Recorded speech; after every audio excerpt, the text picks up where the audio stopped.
When it comes to salvation, Matthew 25 is one of the chapters people misunderstand the most. Some people read it and they feel fear. Others read it and they think it proves work saves us.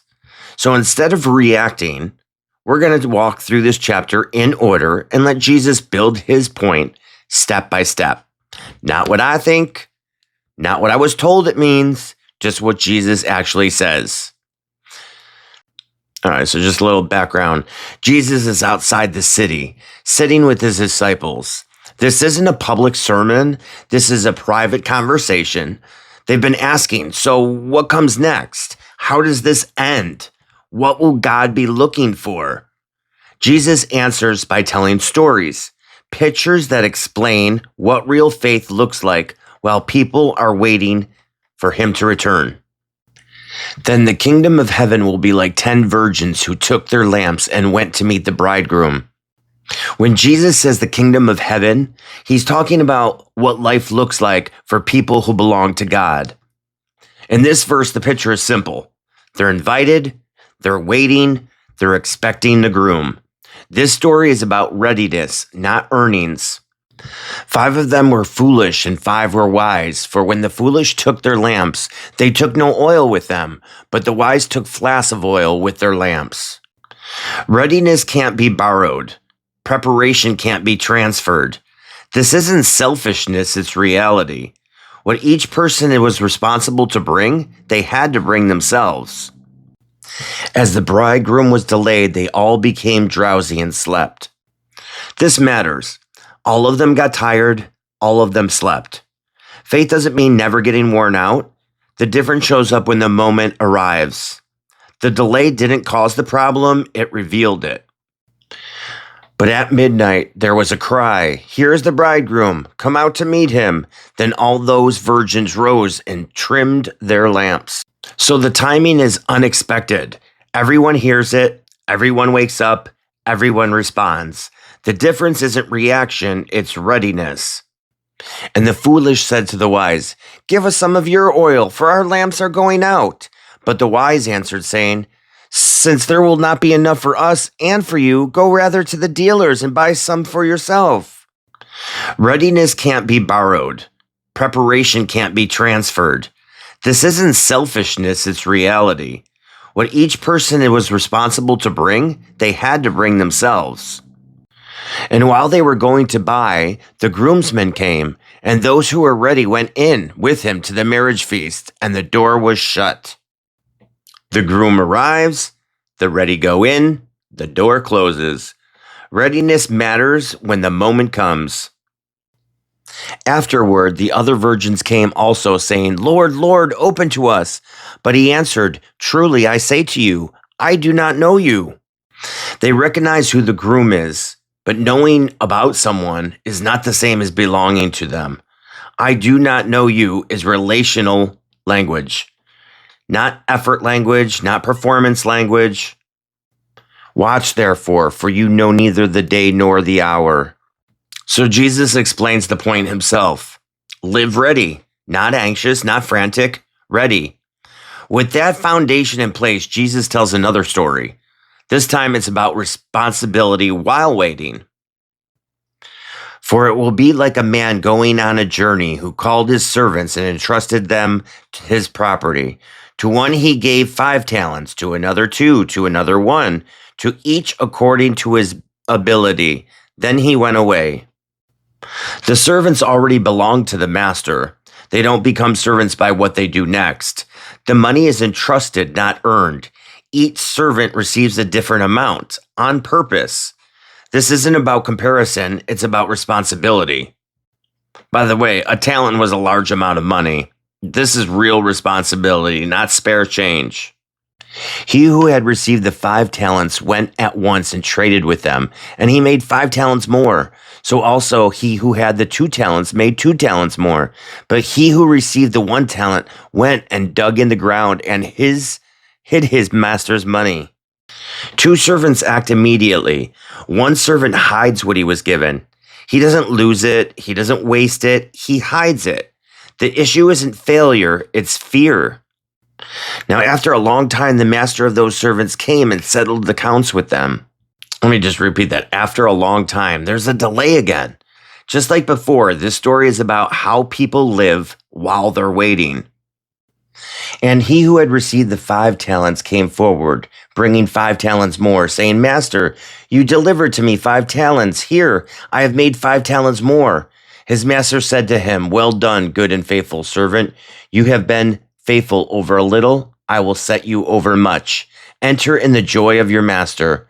And he also, who had the 2 talents, came forward, saying, Master, you delivered to me 2 talents. Here, I have made 2 talents more. His master said to him, Well done, good and faithful servant. You have been faithful over a little. I will set you over much. Enter into the joy of your master. The first 2 servants were praised, not for the amount, but for their faithfulness. Same praise, same welcome, same joy. God isn't impressed by comparison. He values faithfulness. Let me pause right here just to say, if this is helping you see Matthew 25 more clearly, go ahead and hit that like, follow, or subscribe. And if you know someone who's been confused or scared about this chapter, share this with them. Now let's finish the story. He also, who had received the 1 talent, came forward, saying, Master, I knew you to be a hard man, reaping what you did not sow and gathering where you scattered no seed. So I was afraid, and I went and I hid your talent in the ground. Here, have what is yours. This verse needs to be handled carefully. First, notice what Jesus does not say. He does not say you failed to earn the kingdom. You didn't do enough good works. You almost made it. He says, depart from me. This phrase is about separation, not effort. Second, notice the detail. Prepared for the devil and his angels. That matters. Jesus does not say this was prepared for people. It was prepared for rebellion against God. The judgment here is not about people missing the checklist. It's about people who never belonged, who lived separately from him. This is about direction, not degrees of goodness. But his master answered him, You wicked and slothful servant, you knew that I reap where I have not sown and gather where I scatter no seed. Then you ought to have invested my money with the bankers, and at my coming I should have received what was my own with interest. The third servant explains himself. His actions come from how he feels about the master, his views. He sees the master as harsh, so he lives in fear. The issue isn't ability, it's trust. Listen to what he says. I was afraid. He didn't say, I hate you, I didn't believe in you. He said, I was afraid. And this is where we need to pause, because fear reveals something deeper. The servant didn't actually know the master. He projected his own views on him. He assumed the master was harsh, distant, and unsafe. And when we misunderstand God, we don't move toward him. We hide from him. God never called us into a relationship driven by fear, but by love. Obedience that flows from love produces fruit. Obedience driven by fear only produces hiding. And the tragedy here isn't that the servant did nothing. It's that he never trusted the heart of the master in the first place. So take the talent from him and give it to him who has the 10 talents. For to everyone who has will more be given, and he will have an abundance. But from the one who has not, even what he has will be taken away. And cast the worthless servant into the outer darkness. In that place there will be weeping and gnashing of teeth. The servant loses what he was given. This isn't punishment for lack of success. It's the result of rejecting responsibility while claiming to belong. His life revealed he never trusted the master at all. Up to this point, Jesus has told us 2 stories, one about being ready and another one about being faithful while waiting. Now he stops telling stories and he describes what the end will actually look like. When the Son of Man comes in his glory and all the angels with him, then he will sit on his glorious throne. So this is no longer a parable. This is about a future moment Jesus is describing. When, not if, Son of Man, Jesus is speaking about himself, comes in glory This hasn't happened yet, and he will sit on his throne. That's when judgment begins. This verse establishes authority and timing. Before him will be gathered all the nations, and he will separate people one from another as a shepherd separates the sheep from the goats. In that culture, sheep and goats grazed together all day long. At the end of the night, the shepherd would separate them, not because they earned it, but because they were different by nature. The shepherd doesn't decide what they are, he reveals it. That's the image Jesus is using.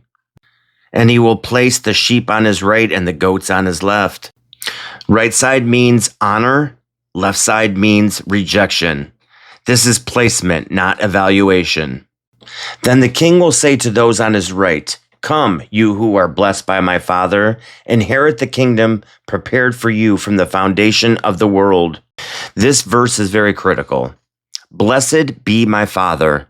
Blessings come from God. Inherit, not earned, prepared for you, already ready. From the foundation of the world, before anyone did anything. You don't earn an inheritance, you receive it because of relationship. This tells us how to read everything that follows. For I was hungry and you gave me food. I was thirsty and you gave me drink. I was a stranger and you welcomed me in. I was naked and you clothed me. I was sick, you visited me. I was in prison and you came to me. Jesus lists actions: feeding, welcoming, clothing, caring. Notice the order. Inheritance comes before the works are mentioned. Then the righteous will answer him saying, "Lord, when did we see you hungry and feed you, or thirsty and give you a drink? And when did we see you as a stranger and welcome you, or naked and clothe you? And when did we see you sick or in prison and visit you?" This reaction matters. They're surprised. They're not keeping score. They're not pointing to their actions. Their lives reflect who they belong to without trying to earn anything. And the king will answer them, "Truly, I say to you, as you did it to one of the least of these, my brothers, you did it to me." Brothers here refers to Jesus' followers, the people who belong to him and represent him. This isn't a generic charity checklist. It's how people respond to Christ and those connected to him. Let's be clear about something the text itself already shows us. The sheep are believers and the goats are unbelievers. And we know this not because of a label, but because of how Jesus describes them. The sheep are called blessed by my Father, invited to inherit the kingdom, prepared for this and before the foundation of the world. The language is never used for unbelievers. The goats, on the other hand, are told, "Depart from me," sent to be something not prepared for them, described as people Jesus never knew. That's not about different levels of effort. That's the difference between belonging and not belonging. So this scene is not believers versus bad believers. It's believers versus unbelievers. The works that follow don't decide who's who. They reveal who's who. Then he will say to those on his left, "Depart from me, you cursed, into the eternal fire prepared for the devil and his angels. For I was hungry and you gave me no food. I was thirsty and you gave me no drink. I was a stranger and you did not welcome me. Naked and you did not clothe me. Sick and in prison and you did not visit me." This verse needs to be handled carefully. First, notice what Jesus does not say. He does not say you failed to earn the kingdom. You didn't do enough good works. You almost made it. He says, "Depart from me." This phrase is about separation, not effort. Second, notice the detail. Prepared for the devil and his angels. That matters. Jesus does not say this was prepared for people. It was prepared for rebellion against God. The judgment here is not about people missing the checklist. It's about people who never belonged, who live separately from him. This is about direction, not degrees of goodness. Now we need to read this in order and content. Jesus is not saying you failed to do these things, therefore you are condemned. He's saying these things were absent, therefore your life revealed something. These actions are not the same as judgment. They are evidence of separation.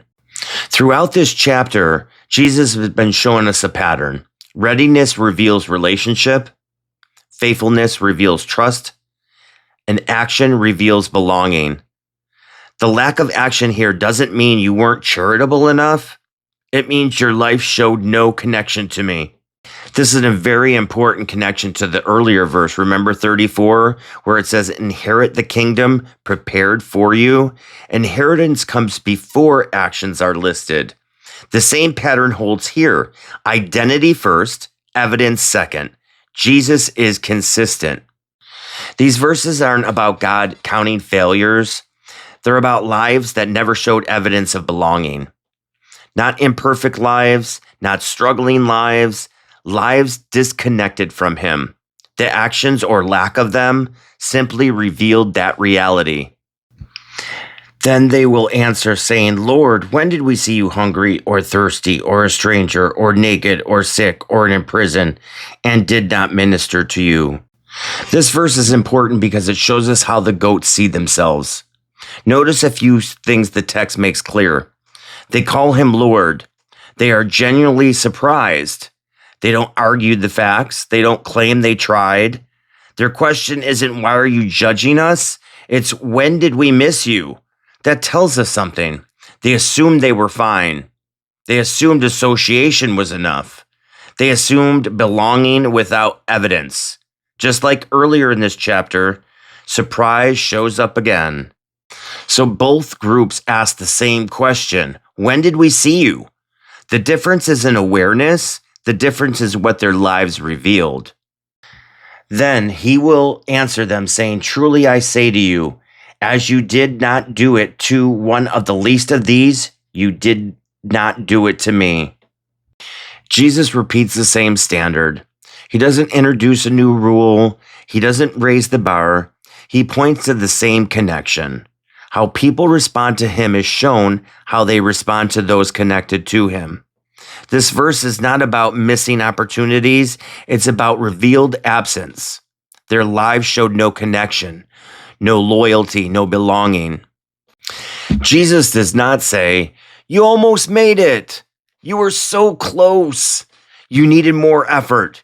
He shows them what their lives already said. Silence, where love should have been. Absence, where relationship should have shown up. And these will go away into eternal punishment, but the righteous into eternal life. This verse closes the scene. Two outcomes, same duration, different destinations. And notice Jesus already called the sheep righteous before their actions were even listed. Righteousness is not earned, it's revealed. These verses are not about God counting sin. They're about lives revealing what they belong to. The sheep didn't earn eternal life. The goats didn't lose it by mistake. The separation reflects reality, not a last-minute decision. So let's step back and look at the whole chapter one last time. Jesus told three connected moments: the bridesmaids, the servants, the sheep, and the goats. Each one shows the same truth from a different angle. The bridesmaids show us readiness. The servants show us faithfulness. And the sheep show us evidence of belonging. And in the final scene, Jesus makes it clear. The sheep are believers. They belong to him. They inherit what was prepared for them long before they even acted. The goats are unbelievers, not bad believers, not struggling believers, unbelievers. The difference isn't effort, the difference is relationship. The works Jesus mentioned don't create salvation, they reveal it. Not perfection, not scorekeeping, but a life that reflects who someone belongs to. Matthew 25 isn't meant to scare believers, it's meant to clarify the difference between claiming faith and actually having it. If this helps you see Matthew 25 more clearly, take a moment to like, follow, comment, subscribe. And if you know someone who's been confused or burdened by this chapter, share this with them. That's why this series exists. Till next time.